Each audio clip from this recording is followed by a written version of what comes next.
Hello everybody, Big Planes here, and today I have an exciting update video for you on the Qatar Airways Airbus A350-1000. Now before I get into this video, I'd like to give a quick shout out to all of my supporters who are supporting the channel over on Patreon. Thank you to everybody on Patreon who helps to donate. You guys are one of the main reasons why I'm able to build these planes. So yes, another update on the Qatar Airways A350, and this is a big one. As you can see, the wings are mostly, almost entirely, there's still a few spots here and there, but for the most part, are done. And the last update video I showed you focused on the landing gear. This one will be focusing on the wing and all the control surfaces, as well as some of the ancillary stuff that goes on the wing. So I'm just going to get right into it. I'm not going to waste too much time with this since these videos have a tendency to go long sometimes. But yeah, the wing. I cannot even get the entire wing in frame right now without getting a bunch of other stuff in frame as well. These are huge wings. I believe these wings are over 5.5 feet. I don't think they're quite 6 feet, but they are massive. They are giant wings. You can see that there is a pretty good dihedral on these. And of course, this dihedral is much more extreme than what it will end up being, because keep in mind, there's going to be more stuff mounted to this wings. There's going to be engines on these wings. There's going to be all sorts of flap tracks and whatnot. But another thing I wanted to point out with this is that the extreme dihedral was actually intentional, because this is going to be displayed on a stand most likely, and I wanted to have these wings in the flight position. I wanted them to be looking like they're under load, right? Like they're creating lift, they're generating lift. So the wings are exactly where I want them. I think they look perfect. The A350 is a very elegant looking airplane.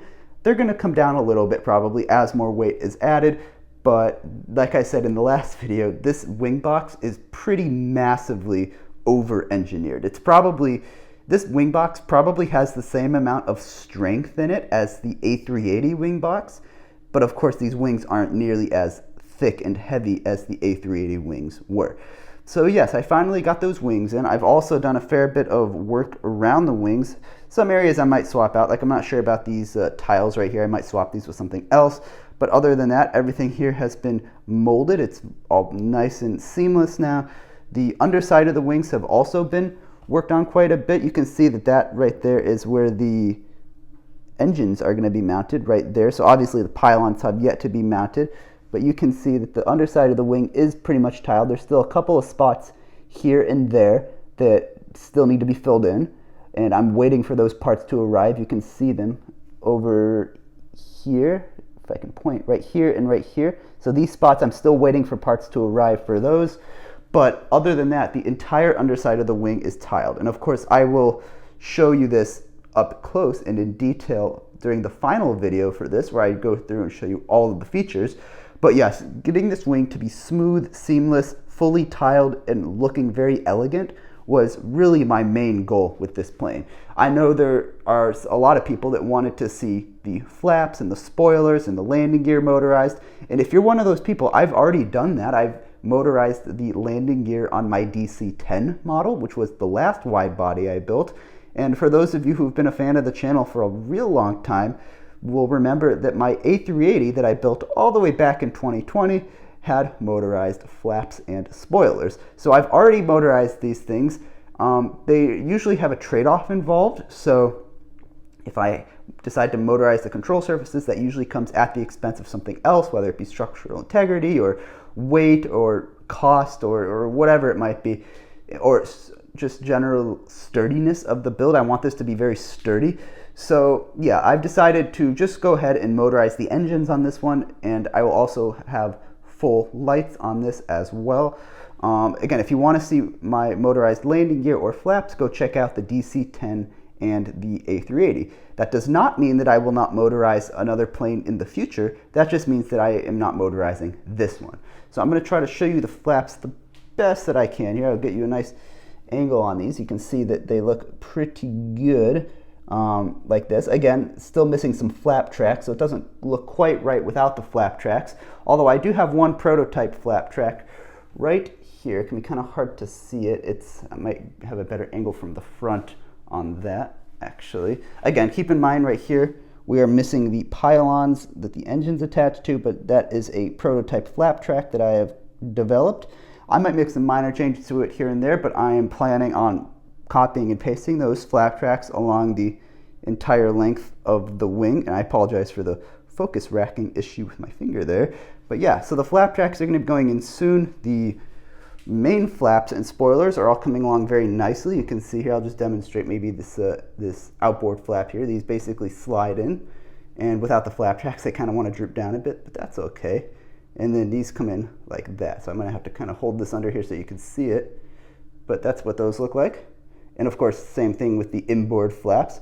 Again, I will have a very detailed demonstration of this when the time comes, but this is how this has turned out. I think I'm actually really happy with how this has turned out. I think these wings are looking great. And then of course, the star of the show here is the blended wingtip. Now, I'm going to be very clear, this is not done yet. I'm going to replace some of these tiles here with slopes. There are actually specialized slopes. There are 1x2 slopes. They're very expensive. They're about $5 a piece. Can you believe that?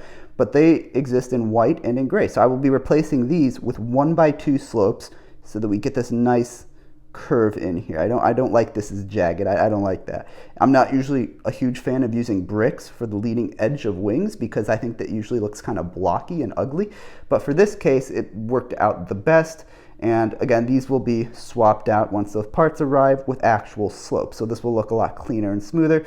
Obviously right here, this is where the navigation lights are going to go. I also am going to be putting a regular light. So there's going to be a green and then a white light out here, I believe. Or no, this is the red side. Sorry, this is going to have red and then a regular light.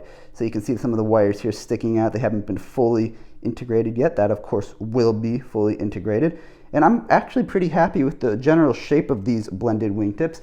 Again, I'm making small modifications here and there, but overall, I'm actually pretty happy with it. And I'm especially happy with the trailing edge, how this, and I can probably bend this up a little bit here, yeah, how the trailing edge basically seamlessly comes from here all the way up here, and then it comes out a little bit at the end just because the blended wingtips have a little bit of a flare to them, if you've seen them. And again, the leading edge, this is going to be addressed in the next video. I have parts coming in to smooth that out, and of course lights are going in, but generally speaking, I'm quite happy with the shape of these. This was one of the hardest parts. This took an entire night of tinkering around with this to get this to look good. And this is one of the reasons why it's taken over a week since the last update video to get this video out, is because I've been working on the entire wings and I've been trying to figure out the solutions to some of these very tricky problems that the A350 has, because the A350 is a very beautiful, very organic, very elegant looking airplane, and the blended wingtips are one of the most important parts of it. If I screw this up, nobody will forgive me. So I want to make sure it's done right. I want to make sure it looks good. And of course, I'm going to probably either have to put a sticker or do something on this side, because I understand that the side here, this should be red or the magenta color that Qatar Airways usually uses. And then of course there will be a sticker or a decal or something going in on this side that has the Qatar Airways logo on it. So yeah, I'm actually pretty happy with how these blended wingtips have turned out. They're not entirely done. I'm going to continue to tweak them a little bit here and there, replace old parts with new parts, maybe make some small modifications. But generally, I'm pretty happy with it. I'm pretty happy with the shape of it, at least. So yeah, this is where we're at right now. Big progress. I'm really happy to be at this point. I'm going to see how far I can get within the next video. I have Brick Fair coming up next week, so you may not have a video out next week, but I will probably have a video out the week after that. So definitely keep your eyes open for that, because I'm really looking to get the engines done now. So the next video, I want to have the engines done. I want to have all the flap tracks installed, and I I can't guarantee you on this, but I may have some fuselage done. So I'll keep you guys updated on everything that's coming up, but the wing is pretty much done now, and this is a super exciting update. The wing is one of the most difficult parts of building an airplane like this, from a structural perspective as well as a design perspective, because it needs to be strong. This wing is, I believe, over 5.5 feet wide. I'll have to take an exact measurement, but this is a very large wing. It's a big airplane.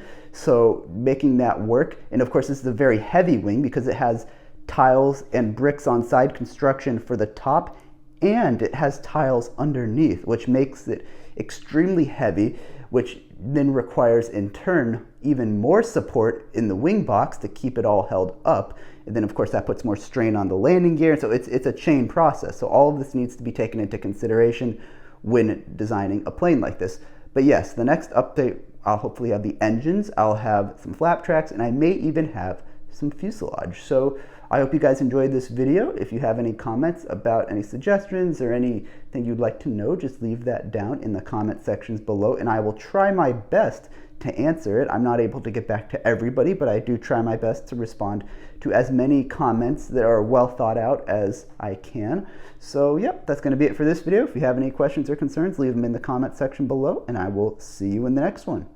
Bye for now.